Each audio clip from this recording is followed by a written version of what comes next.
You're listening to The Hurt Locker, the podcast that opens the door on men's mental health. And tonight's guest, we have Darryl Craig. Darryl, welcome to The Hurt Locker. Thanks very much. How are you doing today? Yeah, I'm not too bad. It's been not a bad day, a bit cold, but apart from that, I'm all good. Can't complain. Okay, cool. So by your dulcet tones, I'm guessing that you're not in Blighty, you're somewhere else. Tell us where you are. No, I'm actually in Merseyside, believe it or not. Okay. Yeah, I am. That's where I'm based, in Merseyside. Don't let the accent fool you. Yeah, don't let the accent fool you. It fooled me. Okay, I'm curious. Go on, whereabouts on Merseyside? So, at the minute, I'm currently in Birkenhead. Okay. Yeah. The dark side.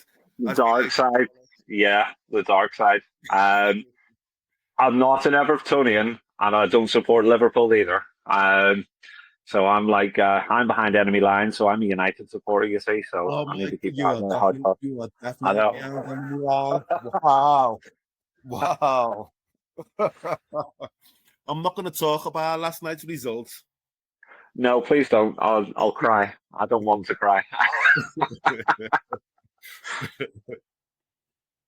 Darryl, welcome to the Hurt Locker. Thanks very much. Come on, without further ado, let's dive in. What's in your Hurt Locker?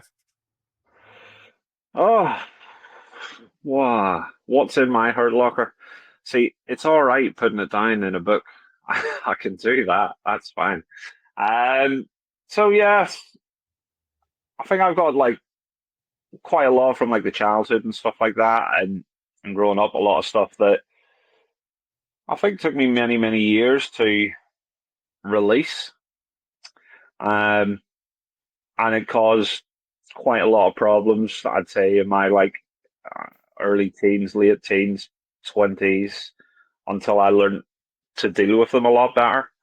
A lot of acting out as a kid and stuff like that. But again, I think that was down to me not being able to process my emotions and not process what happened and the things that have gone on in my life. So tell me a little bit, where was growing up then? So growing up was not in Merseyside. It was back in Northern Ireland. So growing up, I lived in a town called, my earliest memory is a town called Whitehead. So it's just off the coast, up the coast from Belfast. Not too far, probably about 20-25 minute drive. Grew up there with my mother and my stepfather. At that time, believed he was my father. And he was quite violent towards my mother and towards me. There was quite a lot of psychological stuff that he'd done as well. Like I've got a huge aversion to vegetables to this day because of it. It's the stupidest thing, but I think psychologically it's just like it's put me off it completely. So there could be times where we were having Sunday dinner and I didn't like Brussels sprouts or I didn't like turnips. We had to sit until we had finished it. Now, if that took 3 hours or if that took 4 or 5 hours, that was absolutely fine, even if we free up. If we free up, that wasn't a reprieve. You had to go and stand face the wall for the next couple of hours. And then obviously there was the violence with a belt and the wooden spoon and stuff like that.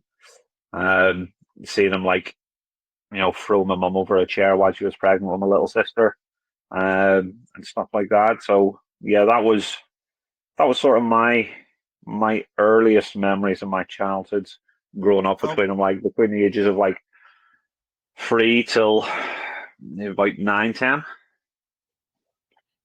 Okay. When you spoke about standing up and having to face the corner, my head went down. Because I experienced the same thing. Yeah. And unless somebody's gone through that, I had to put my hands up. I had to put my hands up as well. And unless we had to hold things. Hands up or hold things. Yeah, that's what it was. And unless If you've your hands gone dropped, through you that, got the belt off the back of the legs. Yeah. And you don't share that with anybody, do you? No, not really. I say I'm at the stage now where I'm more than happy to share anything. Because if we're saying it's okay to talk, but yet there's things that I can't talk about, I'm being a bit hypocritical, probably. Yeah.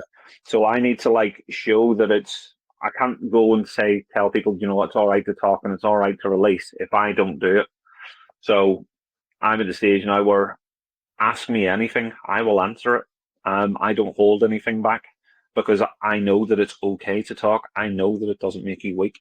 So as hard as it is for me for the words to come out, they will come out because I know I feel better for talking about it. Okay, thank you for sharing. You mentioned right at the beginning that he was your stepdad, but you thought he was your dad. Yes. When was that revealed to you that he wasn't your biological father? What age was I? I was told, and my mum left my stepfather when I was about 9 or 10. Done it sneakily, moved to a woman's refuge. Myself, my brother, and my sister was a baby at the time.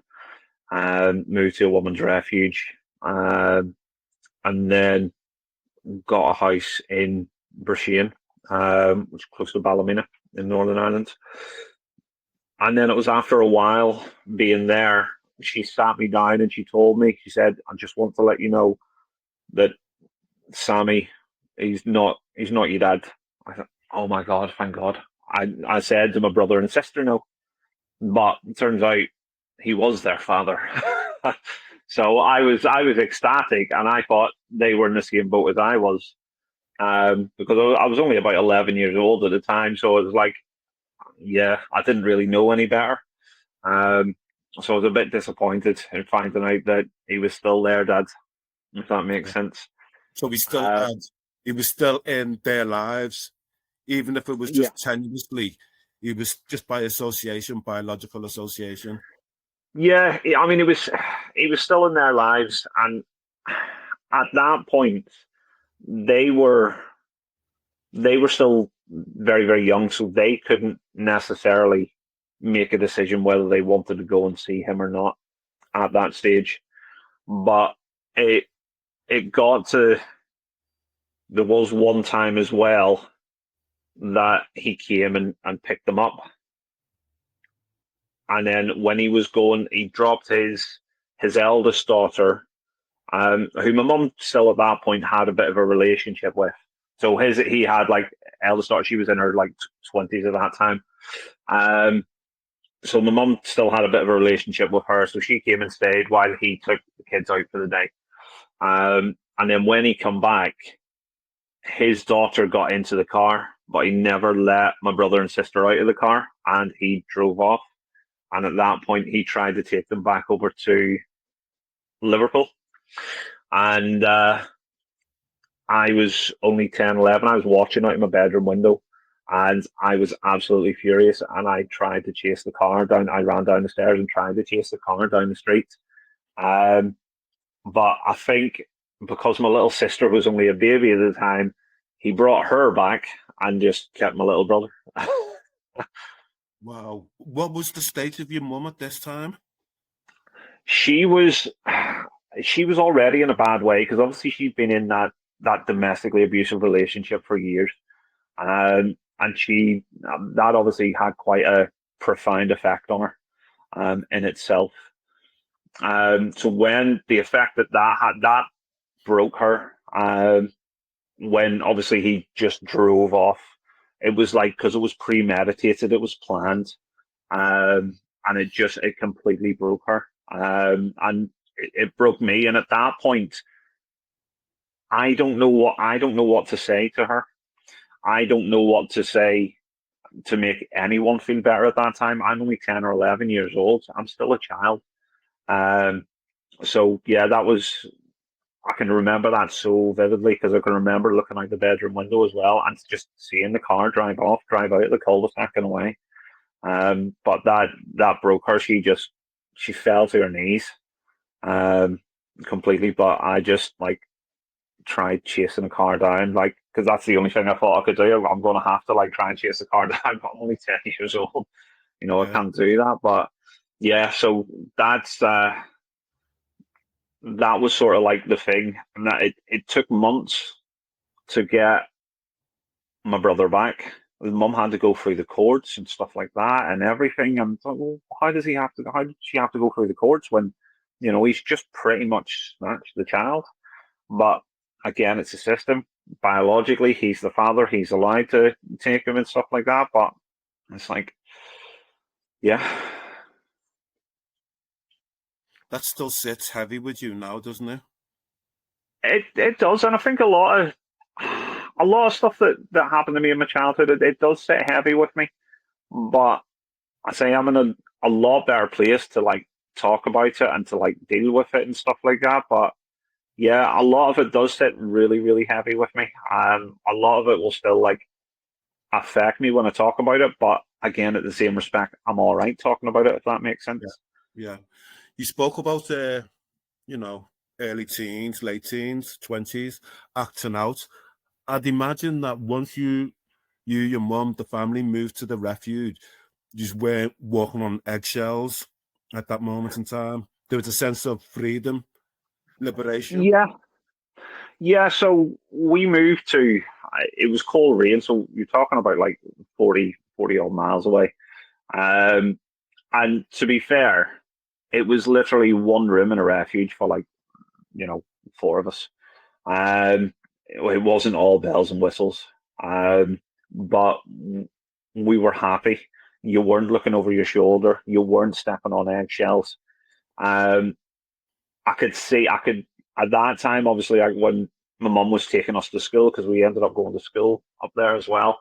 I could always see my mum was very, very tentative. And I think I notice it more now that I'm older, looking back. But she was very, very tentative. Like when you went out the gates of the women's refuge and onto the main street, it was always like looking over the shoulder and stuff like that. And I think there was still, because you're out of that security of the women's refuge. So I think as I got older, I sort of noticed that looking back, when she was taking us to school or picking us up from school, she did have that sort of like trepidation. She was always constantly looking over her shoulder and stuff like that. But yeah, I think when we were inside there, and do you know what? There was no fear when we were inside there. And I mean, my mum's made a lifelong friend out of there as well, who she still speaks to this day. And I think that's another good thing as well that she's had from that, because her friend knows her inside and out.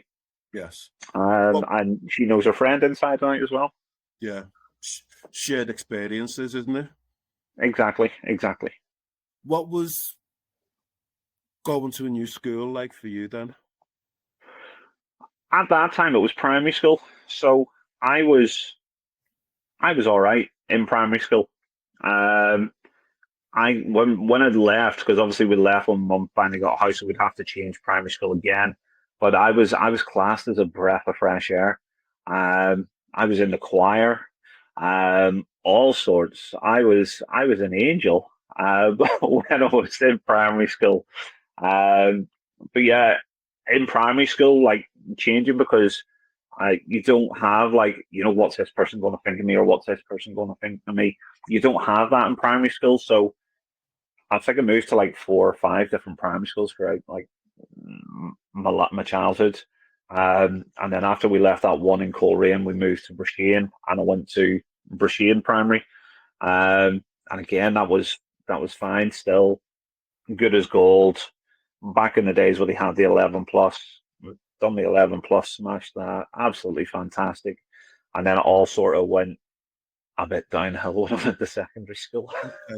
Okay. Can I ask, using the choir as an example, was that an opportunity for you as a kid not to be home? I don't know. It's I think possibly. I mean, at that time, home was a safe space because I'd started that when we were in the women's refuge, and Okay. that's when I started that. So that was a safe space. But I think I was a lot more free in primary school at that point, but because we were in the women's refuge, I didn't have like a dark cloud hanging over me, Yes. thinking that, oh, I'm going to have to go home to this. What's he going to say? What are we eating tonight? Am I going to have to sit for hours? I didn't have that dark cloud over me. So I think at that point, because it did start like doing like the choir and stuff and everything like that, was when we were in the women's refuge. I think that was a sense of freedom, because it didn't have that dark cloud over me, if that makes sense. Yeah. Yeah. So you could voice that. You had the voice of an angel, I literally. wouldn't go that far. I wouldn't go that far. Yeah. But you know what's interesting for me? The fact that you voluntarily joined the choir. Yeah, There was no issues about how does that look, me being in the choir and that amongst your peers.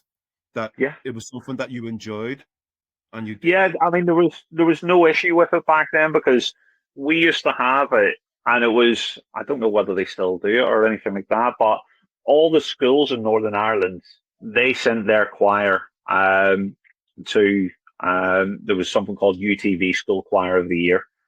So they always sent the schools there, and I was a part of that as well. And I think it was just as a kid, it's that thing. Oh, I just want to be on TV and stuff like that. yeah. So I think every kid, they decided, you know what, let's do it. But yeah, I think it was just that sense of freedom. And again, with primary school, you didn't have like people looking at you going, and you're thinking like, oh, well, maybe I shouldn't join the choir or anything like that. You didn't have that in primary school. When was the turning point for you in terms of acting out? What was the catalyst? Uh, So the catalyst will probably be over here. Usually call it year 7. We call it first year in Northern Ireland. Okay. We used to Secondary call school. we used to call it first year here as well. Oh, did they? Oh, we still do. Yeah, the turning point was. I'd say there was a time and an event that sort of coincided. So when I was in first year, my mother had slightly moved on, and she ended up um, meeting this guy, Alistair. His dad owned like the spa, and he lived in the house beside it and stuff like that. So pillar of the community, so to speak. And I went after school one day, and just to see if my mum was there. Mum wasn't there. he he says, "Well, dear, when do you have a look at this?" I says, "Okay." And bear in mind, I was only just like 11, just about. I think I just turned 12 or something. And he took me upstairs to the bedroom. He handed me a beer. Sort of looking at it, going, right, this is a bit weird. I've literally just come out of school. Um, and then he says, let's watch this. I said, right, okay. And he put on porn. So I'm sitting there. I was sort of looking at it and goes, right, this is like two guys. Where's the women? There's supposed to be women because at 12 years old, you don't know any better. Um, and then he started making comments about himself getting hard, and then he started like playing with himself, and then he started like running his hands like up my leg and stuff like that, and getting as high up as he possibly could. At that point, I wasn't even like looking at the TV. I'd sort of like completely zoned out. I was just holding on with two hands onto this like pint of harp. And I can remember it was a pint of harp. Um, and just staring at the tab at the top.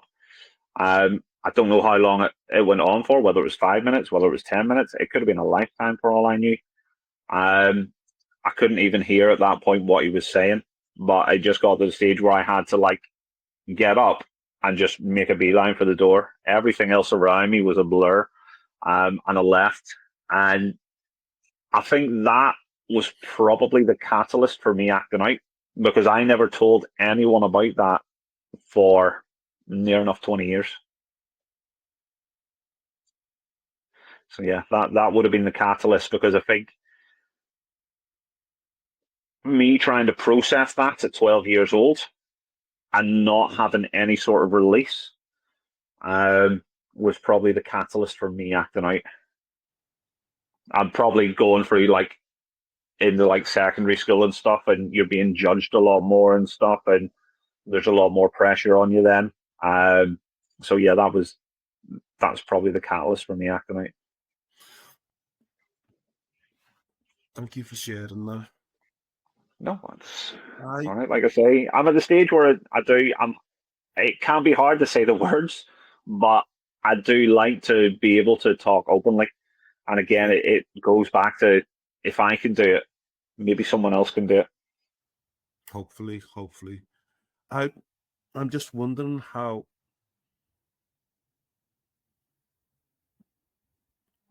that incident affected your relationship with your mum. I think at that time there was, because I was 12 and I was struggling to like process everything. I don't think it directly affected the relationship. Obviously, it was acting out a lot more, and it caused like a lot of problems between me and her. And it wasn't acting out directly at her per se, but I think I was just pointing the finger everywhere, probably subconsciously. I was probably pointing the finger at myself as well. I was probably blaming myself for that. I was the reason why it happened. I was probably blaming my mum. I probably blamed everyone bar him, the person in question. And I probably just went and just blamed everyone else. Because I couldn't process it. I couldn't process why it happened or anything like that. I had no processing whatsoever. Did your mum stay with them for a while, or She stayed with him for a little while, and then they separated. did he ever try it on with you again? No, because I made sure that I was never in the room alone with him at any time. So I tried to avoid at all costs. I'd probably like stay out more with my friends and wait till my mum come home to her house. So I didn't have to go looking for her at his. I would stay out a lot more. Um, yeah, probably like 13, 14. I'm probably like starting drinking and stuff like that. And again, that was for a reason like probably to try and stay out or to like try and numb things a bit at that time. were you protective of your siblings?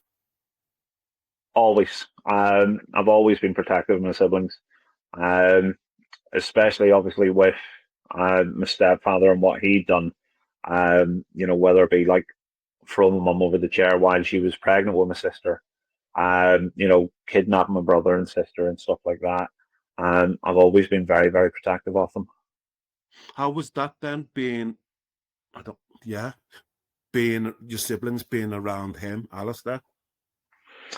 I think at that point, I think my sister, and I think in my head, I thought, well, she's not a boy. She might be all right. I think that was how my head was sort of like processing it at that time.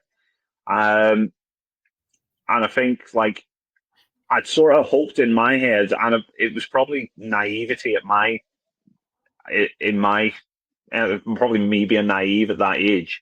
But I was thinking that maybe they're just too young for him. I don't know. But again, that was probably my naivety at that point, because now when you sort of look back, you're like, well, it doesn't matter what bloody age they would have been. It wouldn't have made a difference.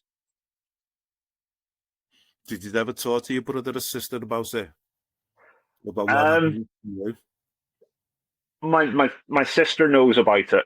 Uh, my sister does. My brother, um, he passed away before I had a chance to obviously release it to my mother and my sister and stuff like that. So He passed away. He passed away about 13 years ago. I'm sorry to hear that. No, thank you.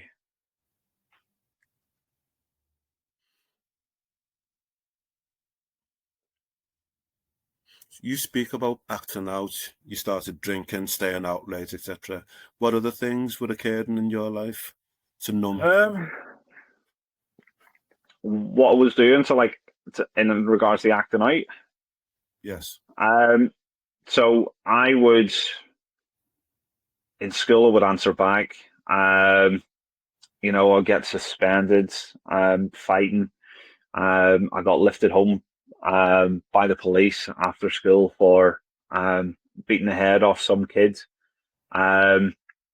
Just for saying a stupid joke. I beat him with a head with a telephone receiver and started headbutting him, but the undercover police were there. So they lifted me and they ended up taking me home. And that's when I went to anger management. I think it was about 13 at the time. But didn't school recognise the change in you, and didn't anybody sit you down and say, "What's going on here? No, What's happened?" at that stage, I think they just sort of, and this is something that always frustrates me. They see what you've done, but they don't take time to understand the reason, and Absolutely. that's always been the case. And I think that's the same with a lot of society these days. They're quick to look at what you've done, but they don't take the time to understand the reason. And I think that was the case back then. We didn't have any of the ADHD or autism or anything back there, so it was just you're a bad little shit. That's essentially what it was. They didn't look at any reason whatsoever. How did you cope? How did you manage then? Because you kept that in. You kept that in for 20 years. Yeah, Did you manage being through your late teens, early 20s then? yeah. So when I went to anger management and counselling and stuff, I see, to be honest, at that stage, I didn't want to talk to anyone. I sat there and I point blank refused to speak. Um, so it took after I think it was like 2 or 3 weeks of me just sitting there tight-lipped and not saying anything. Um, the therapist, he handed me a notepad and a pen, and he said, "If you're not going to speak to me," he said, "go home and write it down." I I didn't think anything of it at the time. I went home, threw the notepad, threw the pen. Um, but then I think a couple of days later, I just felt myself fizzing up, and I've seen it out the corner of my eye, the notepad, and I just went up, and I lay down on the bedroom floor, and I just started writing. Um, and I think I'd done it for about 4 or 5 hours. I just wrote, and whether that be songs, whether that be poems, I just wrote and wrote and wrote. Um, and believe it or not, that helped. Absolutely. Um, that helped, and that's something that I'd sort of I took because the thing I'm not saying that it completely, I was absolutely fine and 100%, but it kept me for the best part. It kept me from bubbling over. Yes. It kept me from boiling over. So it kept me. And don't get me wrong, I was still terrible. I was still getting in trouble with school, and all of that to the point where I got expelled from the school. Um, and my mum was not happy at that because we had to move completely. We had to move completely because no other school in the town would take me, so we had to move towns. But I think mentally with the writing, it stopped me from boiling over and probably doing things a lot more stupid. Did you engage in risky behaviours? Yes, I would engage in risky behaviors, whether that be drink, drugs, um, and stuff like that, fighting. Bloody hell. The reason I got expelled is me and another guy, we ended up stealing our teacher's purse, um, ended up stealing her credit cards, used them on the school computers. We were about 15, we didn't know any better. Um, ended up buying alcohol, guns, mobile phones. That's what we tried to buy at 15. All these like stupid things. Did you say goon? I did. Come on, it's Belfast. What do you expect? What do I know? Yeah, that was literally it. And I mean, we didn't know how credit cards or anything worked at the time, so we were just putting in the numbers on the school computers with our own logins. Why, I don't know. But yeah, we were buying these like gold-plated phones. We were buying these like guns. We started off with BB guns. And like, look, that's a real one. Let's try and put that in. We're trying to buy all sorts and everything, but yeah, it just obviously didn't work at that time. So like the next day, my mum got a phone call saying that she needs to bring me to the school. The whole way up to the school, she asked me, "Is there anything you want to tell me?" Nope. Anything at all? Nope. As soon as we got round the corner to that school, there was 1, 2, 3 police cars sitting there, waiting. I was like, "Oh God." Did you fess up then? Well, we had two choices. It was our own logins. We couldn't not fess up. It was our own school logins, but we had a choice. It said we either leave the school or the teacher's going to press charges. So if the teacher pressed charges, probably end up going to juvie anyway, and get kicked out of school regardless. So it was in her best interest to leave. But I think that was the one time my mum was so disappointed in me. Because it was a really, really good school and it was really hard to get into. So it was Cambridge House Grammar School. You said you'd she, smashed 11 plus and all of that. So yeah. So studying, learning must have been relatively easy for you, I'm imagining. In all fairness, and again, this came in like secondary school when my mum went for like parents' evenings. I didn't need to revise. I didn't need to study. And this is one thing that my maths teacher said when I went to Downshire School afterwards. And this is one thing that my maths teacher said, don't tell your son this, but he doesn't need to revise. He doesn't need to study. But he needs to stop distracting the rest of the class. But I mean, academically, I was always like, I was very good at it. I didn't necessarily need to listen. Even if I was half listening, I was taking stuff in. But I think at that stage, because I'd sort of done it for that long, I had like a reputation to uphold. And that probably sounds a bit weird in saying it because I'd sort of come across as that one that's always breaking the rules, always talking back. I always had to live up at that. I mean, it was like I ended up throwing chairs at the teacher and stuff like that, and everything is just. And I think again that was just with everything that sort of happened previously when I was younger. I think that was at them points where it sort of like it bubbled up. So there was times where I would lose my head and I would get angry. And if you're in school at the start of the day and something triggers you, I have to wait until I get home of the night to like write stuff down. So I had no other sort of like coping mechanisms apart from lashing out at that point. Okay, so you would use writing as an outlet then for your emotions? Yeah, it helped me process things, and as I got older, it helped me reframe like certain stories in my head. And again, that comes as I was getting like older. So after like secondary school and stuff like that, I started to realize how I could like. It's easier to reframe your story when you're writing it down, and changing that narrative altogether. But again, that sort of came later. The minute I was just writing just to get stuff out of my head, that's all I was doing at that point. Okay, so tell me, I'm guessing you were popular. I'd say it was all right. Like, yeah, I wouldn't say I wouldn't say popular. I wouldn't say popular, but I was like, I didn't want to be one of the most popular, but I got on with everyone. Whether it be like the rockers or whether it be the popular ones. And I played rugby. I mean, I know I'm built like a beanpole, like, but I did play rugby. So yeah, I was part of the rugby team.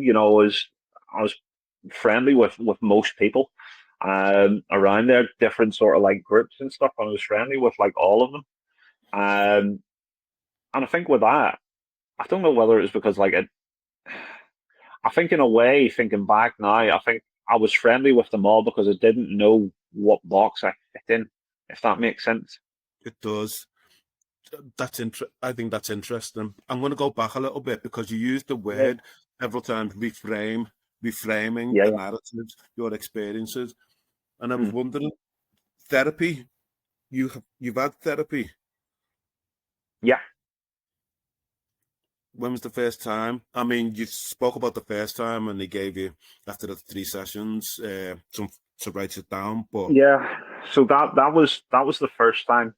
And then I went again in my early 20s. Um, what was the and trigger for that? Or the catalyst, as it were? the catalyst for that was losing my brother. So that was the catalyst for that. Um, it broke me because again I ended up putting the blame on myself. Um, because at that point I'd moved away um, to England. I was living in Welwyn Garden City at the point when it happened. And I got the phone call from my mum when I was on my lunch break. Um, and I blame myself for could I have done more? Should I have stayed? And all of this. And it was like, yeah, yeah, I had a lot of blame. So I needed the writing didn't seem to be doing it for me. Um, so I needed something. I was struggling sleeping, and all sorts, and I was just constantly beating myself up. Um, Your brother died by suicide? it was an accidental overdose. He fell into the wrong crowd, and it was an accidental overdose. I'm sorry Yeah. to hear that. Why did you blame yourself? Because I felt like I'd abandoned him at that point. I felt like if I had been there and maybe done more, because he had his own issues. And again, as you get older, you sort of realize I probably could have done more because he had his own issues. However, everyone has their own path and such. Um, but he had his own issues. He got into the wrong crowds. He was heavily reliant on drinking drugs. Me and him were at loggerheads previously. How Uh, did so there was one time I was I was staying at my mum's for a day or two, um, and she finally just got herself back into work in a part-time job. Um, my brother and his friends, they ended up stealing a keg of beer out of the bar, and I'm not talking about a little one. I'm talking about the big metal ones. They stole one of them, and my mum got up at 5 o'clock in the morning and seen that in the middle of the living room with him and all his mates. Um, she was only going to work for a couple of hours, so she would come back at like about 8, 9 o'clock. She said, by the time I get back, yous all better be gone, and that better be gone as well. So she went to work. She came back. Um, he didn't. He didn't do anything at all. So my mum comes up and gets me. Um, she says, "Can you help me get these out of the house?" I says, "Aye, all right, okay." So I get up, get dressed. As I'm walking down the stairs, my brother has my mum by the throat, up against the wall. So the first thing I do is I bolt down, I drag him outside, and I start beating the shit out of him. I start headbutting him and all sorts, to the point where his nose is all mashed up. And then walked in. My mum phoned the police, and obviously, mum said she didn't want to press charges. Um, and he tried to say to the policeman, I said, "What about that boy in there? What about him breaking my nose?" And the policeman turned around and said to him, "See if you were my brother and that was my mother, you'd still be lying on that floor. So the policeman wasn't going to do anything. But yeah, we were constantly sort of at that. But I think if I had a sort of, and again, I sort of know now that everyone sort of chooses their own path. But back then, I was at the mindset, should I have sort of like been less reactive and more sort of like proactive in trying to like figure out, why are you doing this and stuff like that. So a lot of that stuff sort of went through my head. Did you ever know why he was acting out the way he was? No, and again, I probably blame my stepdad for it, if I'm being completely honest. Obviously, when he went back over, obviously my stepdad took him over when he was younger, but then it got to the point where he was acting out at around about the same age as I was, so about like 13, stuff like that. He was starting to act out, and my mum couldn't cope at that point. Yeah. So she sent him over to live with his biological father, my stepfather. And I think that probably caused a lot more issues. Yeah. Mentally. How old were you then? So how old would I have been there? I'd have been about 19, 20. About 19, 20 at the time. So I just sort of like, I'd already moved out at that point. So I moved out. I moved out when I was 17. Was me and my mum were constantly under each other's feet and back and forth and having arguments and stuff like that. But so I moved out when I was 17. Yeah. Did you stay in contact with your siblings when you moved out, or was it just the odd telephone call to your mum? And yeah, so I stayed in contact, and it was like I stayed in the same time. I didn't like move like halfway around the world or anything like that. So we stayed in the same time. Still occasionally took my washing so she could do my washing and stuff like that. So yeah, I still stayed in contact and stuff like that. I wasn't a million miles away, but I think at that point, because I did move out, and I was serving my time as an engineer, and I was only getting like £65 a week at that point. And the rent for the house was like 90 quid a week. So I had to work like so much overtime because I got standard pay for the overtime. yeah. So I ended up working like loads. So I was working like loads of hours just to try and like keep like the roof over my head and get all the bills paid and stuff like that.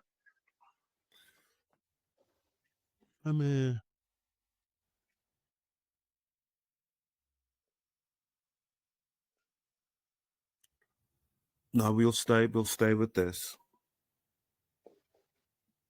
You get the news your brother's passed away. Mm. You blame yourself. Yeah.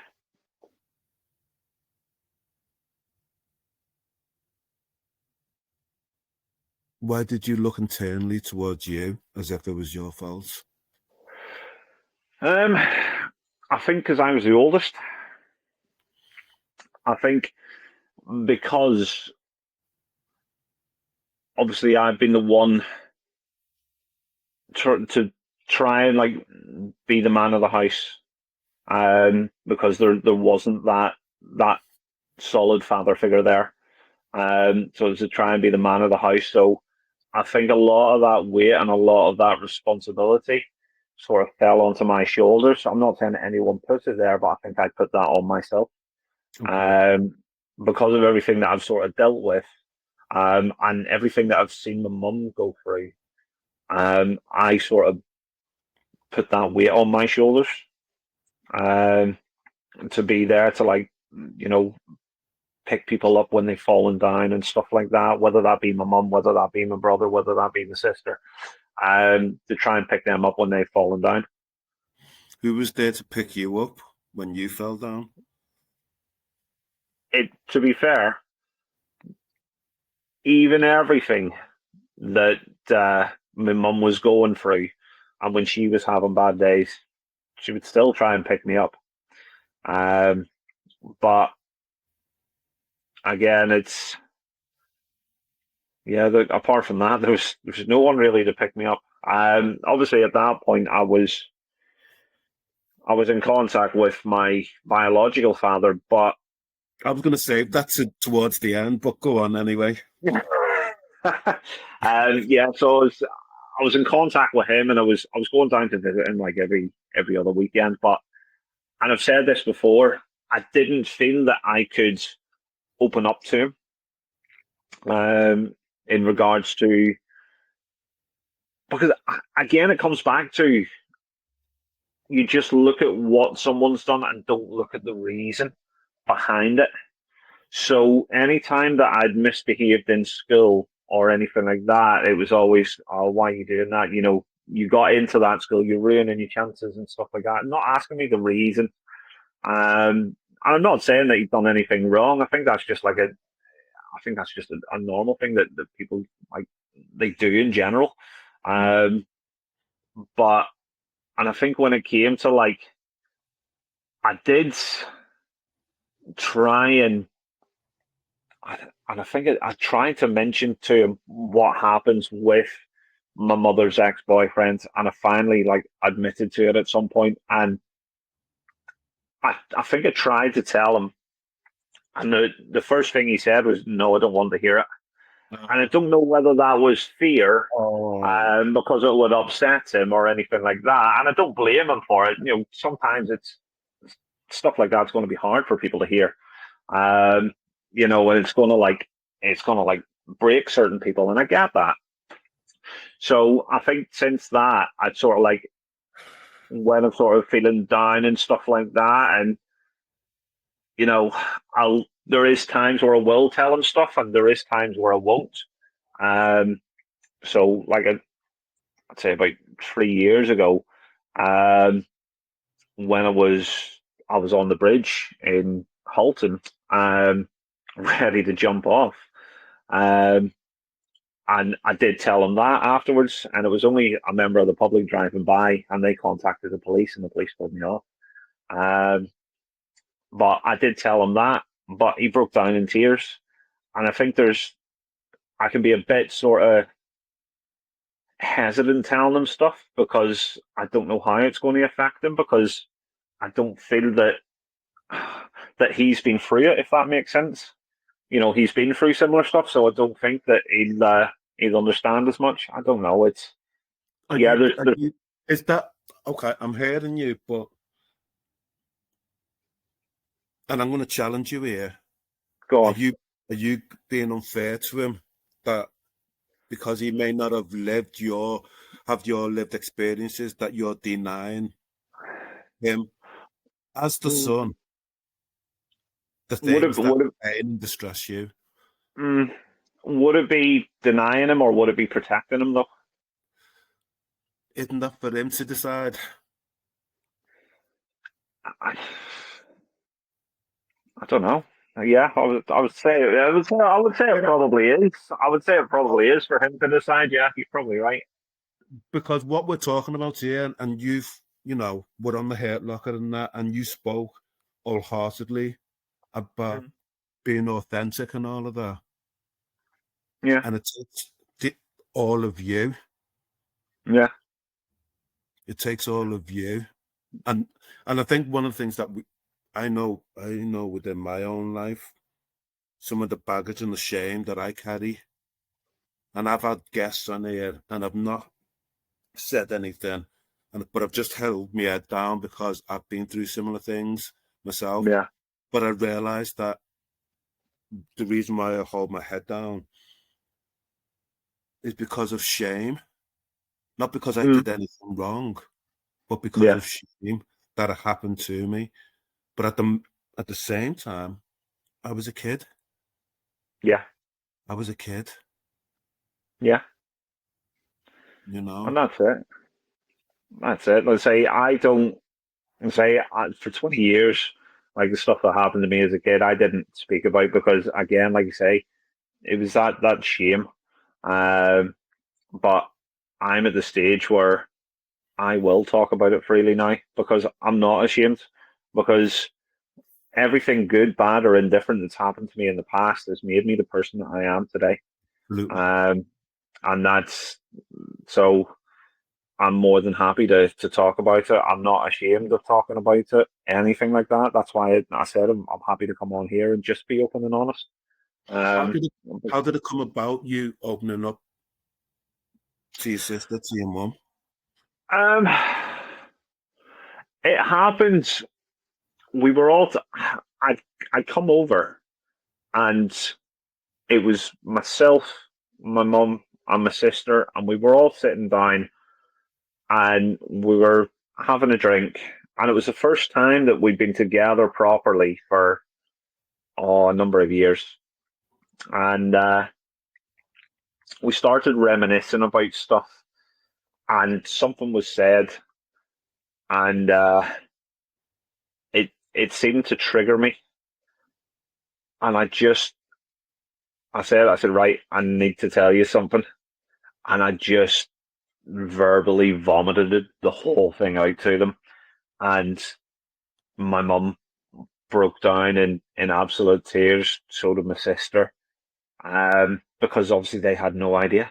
Absolutely. They had no idea, and I didn't give them any reason to know that anything was going on. I kept it bottled up, and obviously he was quite clever because obviously mum didn't catch on to what he was doing. So yeah, so yeah, that was yeah. About it took me about I'd say about 19, 20 years.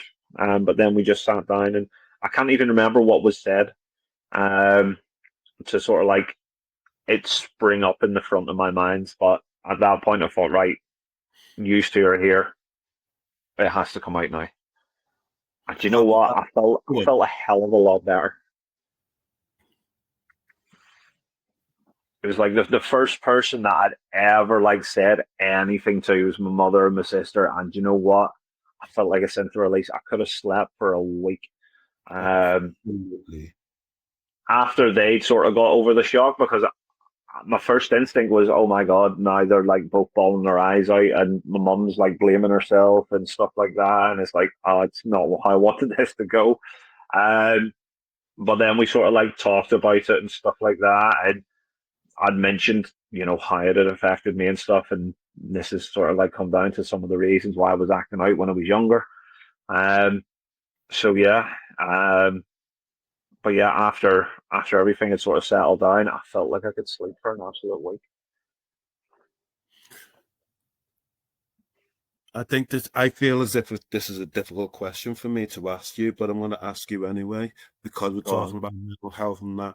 And did you ever ask your sister if she had been safe during that period of time? on. I don't know. I don't know if that ever came up in conversation because, like I say, when I sort of like told my mother and my sister, I don't know whether that come up in conversation. Um, And but I, the reason why I asked that question was because you'd been open to your mum and your sister, mm, could it have had the adverse effect of your sister not saying anything? Does that make sense? yeah, that makes sense. But I say I can't remember whether that sort of that conversation did come up um, at that time. But obviously we've gone, and again, I do talk about it openly and stuff like that. So she knows that if there is ever anything, she can come and talk to me. So touch wood, I don't think it has happened. But now Hypothetical you then. now you've got me questioning things. No, no, but hypothetical then. If the worst thing had happened, would you seek vengeance? Uh, Come on, we're having honest conversations here. so Or have you sought vengeance for yourself as you've grown into this man? right, I will. I'll say this as vaguely as I possibly can. Okay. When it was, when I did admit it, phone calls were made. Capiche. Enough said. Hmm. Enough said. Yeah. Okay. And again, growing up in Belfast, say no Enough more. said. Enough said. Thank you for sharing. No, that's fine.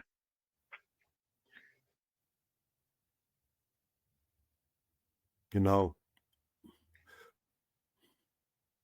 life is hard. It's It is. easy. It's easy. And at the same time, on the flip side, it's hard. You know, we don't want to be taken for mugs or idiots, but Hmm. sometimes people take the piss, literally, Yeah, literally. 100%.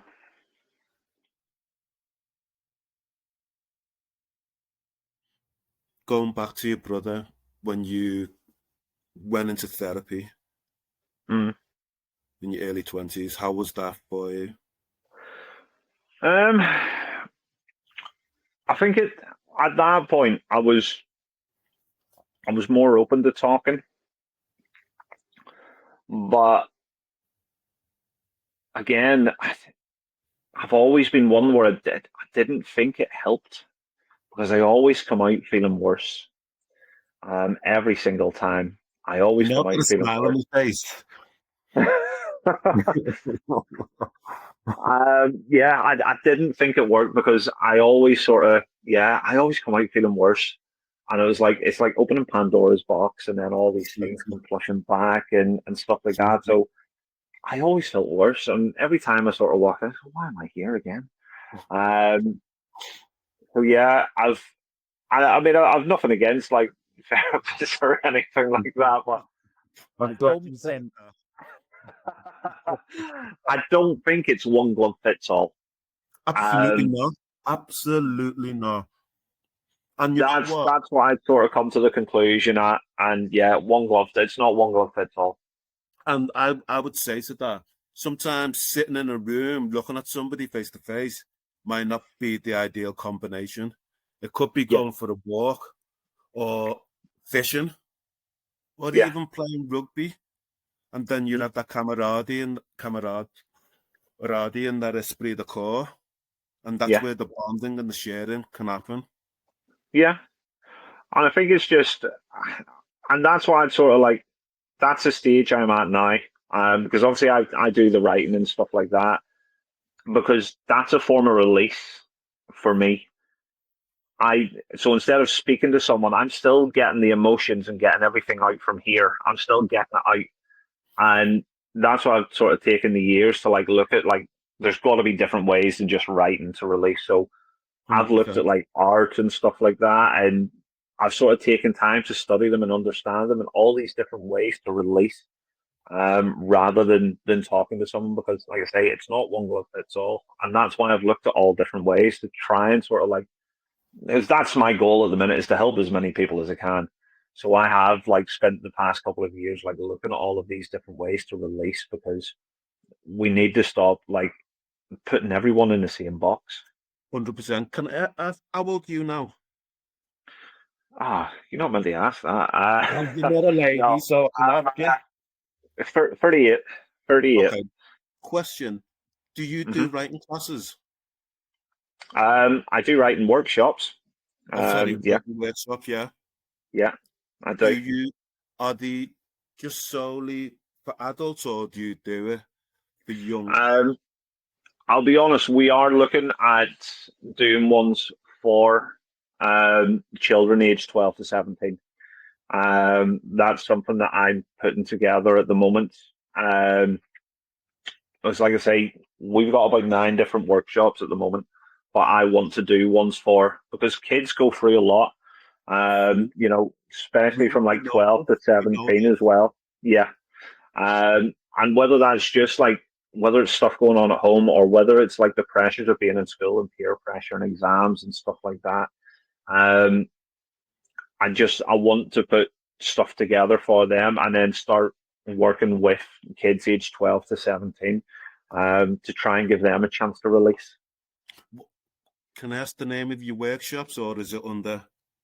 So our website is fynix.org.uk, and Fynix is Fynix.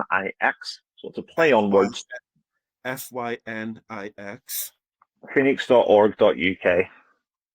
Excellent. Yeah. Excellent. So it is like a phoenix rising from the ashes, but I've had to use a play on words there. Yeah, and it's funny because in that Fynix, I usually write YNX for Yinks. Because we might call me Yinks or YINX Yinks. Yeah. No. But yeah, no, that's again, I'm not slamming like therapists or anything, but for me, it wasn't for me. I'm not slamming therapists at all, but again, it goes back No, to you said a it's not couple one of glove times fits now. all. I'm making sure you're hearing it properly. You know, have you? Oh my God! We'll talk when we've finished this recording, because Yeah. so many different bloody avenues there. Honestly, so many bloody avenues there. How have you felt being in the Hurt Locker? It's not been too bad. I do. As much as difficult it is to talk about things like this, I do actually enjoy it. Because I know that out there is going to be that even one person listening. I'm thinking, do you know what? It's not just me that's going through that. That person's been through it and come out the other side. So do you Absolutely, know what? I'll live to fight another day. 100%. And that's the reason why I'll come on and I'll talk about it.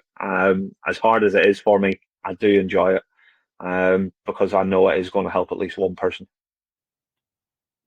You spoke, and I didn't brush over it, but I just stored it there. You spoke about your being on Halton Bridge. Yes. So about 3 years ago, I'd split up with my ex-wife. So we split up, and she stopped me from seeing my daughter. And that sort of killed me because I'd left I'd left the family home. So I'd sort of left there with nothing in the middle of the night, with one pair of jeans and about 10p to my name. I'm not going to get into too much details just in case she ever does see this. So I won't get into too much details. But the only thing that I had at that time that meant something. Now, bear in mind, I was segregated over the years from my family, from my friends. So I had literally nobody around me. When she took my daughter off me, I had nothing at that point. That's how I felt at that point. So I didn't tell anyone where I was going or what I was doing or anything like that there. I just walked to Halton Bridge, climbed up on the side of it, and I sat there looking over the edge for about, I couldn't even tell you how long it was. I was just sort of like rocking back and forth. I was like, right, I'm ready to do this. I'm ready to do this. And it must have been a car driving by, and they phoned the police, and the police snuck up behind me, grabbed me, and pulled me back. And I've said this before. I said, I don't know who it was that phoned the police. I says, but if I was to say anything to them, I'd say thank you. But yeah, I'd say thank you, because I wouldn't have the life that I have now if it wasn't for that person. Yeah. Again, thank you for sharing. No, it's fine. No, it's more than fine. It's more than fine. And these are the reasons why we do the Hurt Locker. Yeah. And I'm that person who phoned the police. We love the strangers. We love the strangers. But I can imagine that the distress you were feeling at that moment in time Mm. was so horrific that you'd do anything to escape it. At that time, yeah. And I think it's in the moment where you think that you have nothing at all. Yeah, yeah, And you look at the moment, you can't, because everything's consuming you and compounding you, you can't see forward. You can't see, well, if I do this, then this will happen, or if I do this, then this will happen, and this will help this, and this will help this. You can't see that when you're compounded by all that hurt and everything that's going on. You can't see that. And sometimes it just takes a moment to just step back because, yes, I felt like nothing else would help at that point, but then the police dragged me back. And you know what? I ended up doing things right. I ended up getting back in contact with my family, and rebuilt those bridges. I ended up going through the courts, and I now have 50-50 with my daughter. I've got everything that I wanted with my daughter, 50-50 on the holidays, every other weekend, all weekends. Fantastic. Um, I've got an amazing partner that supports me in everything that I do at the minute, and she's absolutely fantastic. Um, so I've got all of these things, but I could not see that at that time unless I took that step back. it's Uh, funny. I was just thinking then, blinded by pain. exactly. And that's what it is. And that's why, you know, writing does help because it doesn't necessarily help you see, but it stops you getting totally blinded. Can I ask? You probably give me your answer. What you're going to give me? Who's the most important person in your life? I haven't got one. I have what I like to call as lighthouses. So my daughter's a lighthouse. My family, my mother and my sister, they're lighthouses. My partner, she's a lighthouse. My friends, they are my lighthouses. Um, so I don't have one most important, but I have my lighthouses. Okay, and that's probably the most original response I've had when I've asked that question. Honestly, there's definitely a writer in you. But what if I said to you, the most important person in your life is you? Mhm. You're the expert of you. You know what makes yourself happy. You know what makes yourself sad. And only by Yeah, attending to your needs first and foremost can you be fully there for all the lighthouses that are important to you. And imagine this. Imagine if you took care of business for you. Imagine how much brighter, textured, luminous, brilliant the light would be of those people who are your lighthouses. yeah. No, I know, and to be fair, my partner says that all the time. She says you need to stop putting other people first. She said you will bend over backwards to help anyone, but you need to start looking after yourself first. I know, I know, I know, I know. But she does say it to me all the time. But yeah, One last question. God. The Hurt Locker's finished. Have you had have you had supper, dinner tonight? Have you eaten tonight? Oh yeah, yeah. I've eaten. I've eaten. Okay. Are you gonna watch telly or anything like that tonight? I need to finish my update my website. Okay, that is okay. That's the plan later on. But no, I've got time now. Okay. There's a knock at the door, Yeah. and it's 9-year-old Darryl at the Mm. door. What do you say to him?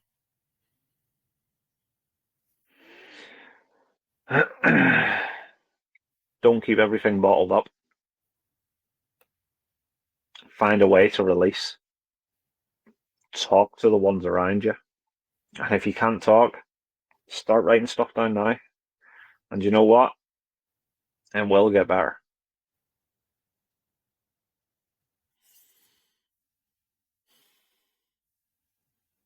Because I know 9-year-old Darryl's going to go through the same thing, but 9-year-old Darryl just needs to know it's going to get better.